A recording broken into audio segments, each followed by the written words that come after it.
est-ce que vous avez vu ce qui se passe avec Marques Brownlee? Alors j'ai appris qu'on disait tech-tuber, donc le YouTuber tech le plus connu, je crois, hein, 18 millions d'abonnés. Give or take, il est à peu près à 17 997 000 abonnés de moi, à peu près. Voilà. Et Marques Brownlee, donc un mec relativement lisse, comme beaucoup d'influenceurs tech, en vrai, on va pas se mentir. Et c'est ça que je trouve assez marquant. Il a assassiné, mais il a, ouais, je pense que le terme assassiné, il a bousillé en fait les iPins, vous savez, ce petit appareil qui s'accroche au veston là, et qui a vocation à remplacer votre smartphone, mais pas complètement, mais quand même beaucoup, en utilisant intensivement l'intelligence artificielle. Bon bah sans surprise, il a review l'appareil et il a dit que c'était flingué quoi, que ça servait à rien, que ça marchait mal, que l'autonomie était lamentable, que sais-je encore. Et ce qui est très intéressant, non vous voyez pas Marques Brownlee, bon je vais vous montrer Marques Brownlee vite fait. Hein. C'est un mec que moi j'aime beaucoup son taf, parce qu'il fait des belles images, et plutôt sympathique et plutôt compétent, même s'il est américain, donc voilà. Jusqu'à présent pour moi c'était précisément le genre de gars qui ne parlait que des produits qu'il appréciait, et en fait ce qui se passe c'est que patatras, boum, je t'attrape. Il a sorti une vidéo sobrement nommée le pire produit que j'ai jamais review pour le moment.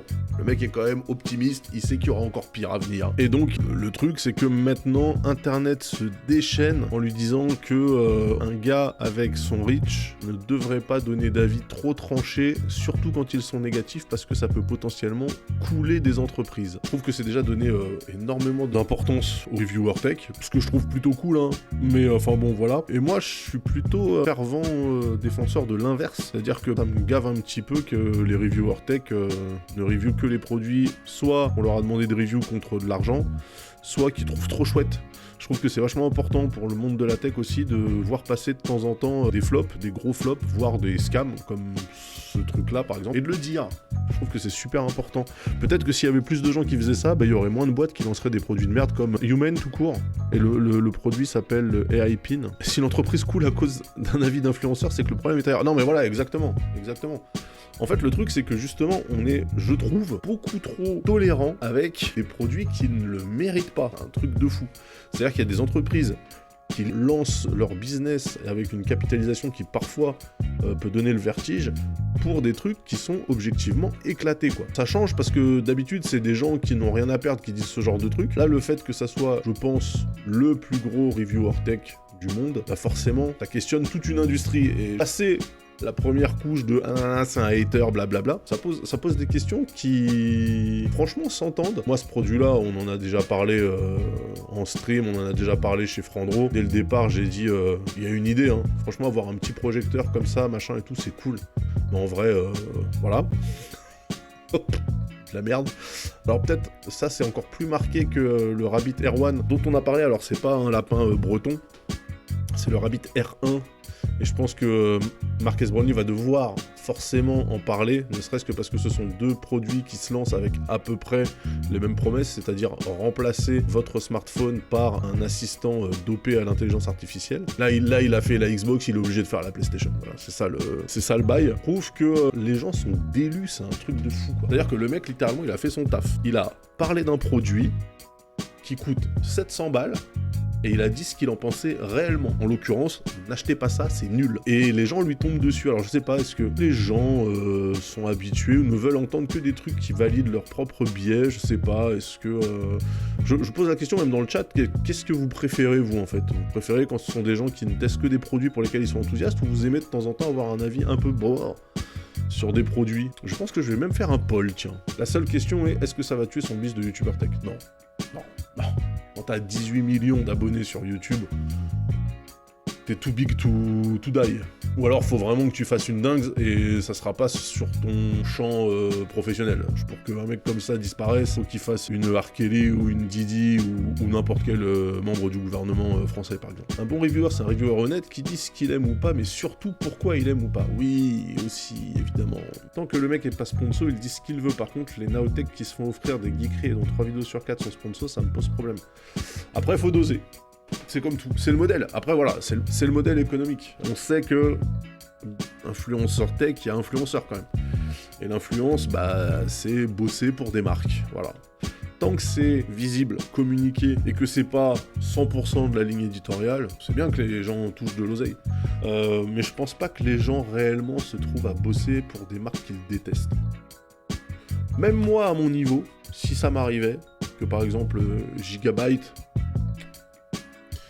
me propose de tester leur matos, je le ferais en expliquant le contexte et le background, l'historique avec cette marque, mais je serais vraiment nature sur le produit à tester. Moi par exemple, j'aime beaucoup Nvidia.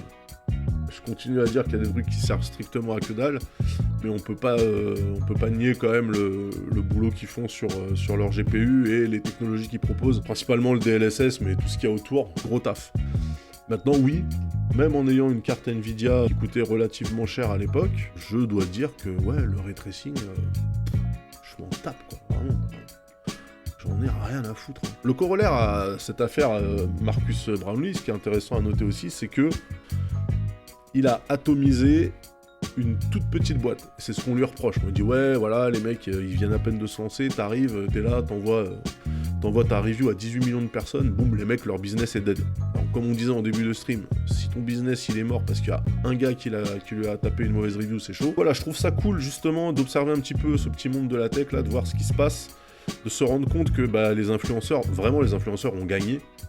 Parce qu'un mauvais papier de The Verge, je pense que ça... Enfin, un mauvais papier, non.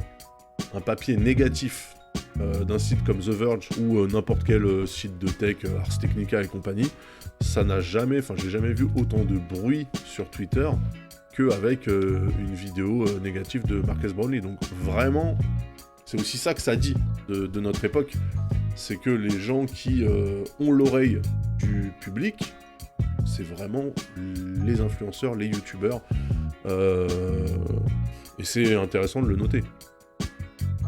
À quoi sert une rédaction tech finalement ? On se pose la question. Donc voilà, non, en tout cas, je vais suivre attentivement cette histoire de Marcus Brownlee. Déjà voir comment... parce que j'ai vu qu'il avait fait une vidéo pour expliquer un peu son point de vue. Ce qui est quand même incroyable. C'est-à-dire qu'en tant que reviewer, tu dois expliquer pourquoi des fois tu reviews pas mal, mais tu reviews négativement des produits. C'est quand même...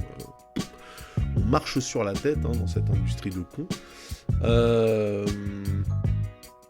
Et voilà, je vais regarder un petit peu comment le sujet évolue, comment... aussi bien pour lui et son viewership que même pour les autres, parce que là, ça va créer un précédent. Il y a plein de youtubeurs tech avec peut-être moins de reach que Brownlee qui vont se dire d'un seul coup, qui d'un seul coup vont se dire, eh ben moi aussi, je vais décapsuler une marque qui m'a rien demandé, allez, let's go, ça peut être une traîne, d'un seul coup, tout le monde va se mettre à assassiner des produits, voilà. Parce que c'est comme ça que fonctionne Internet. Donc on observera ça. On attend.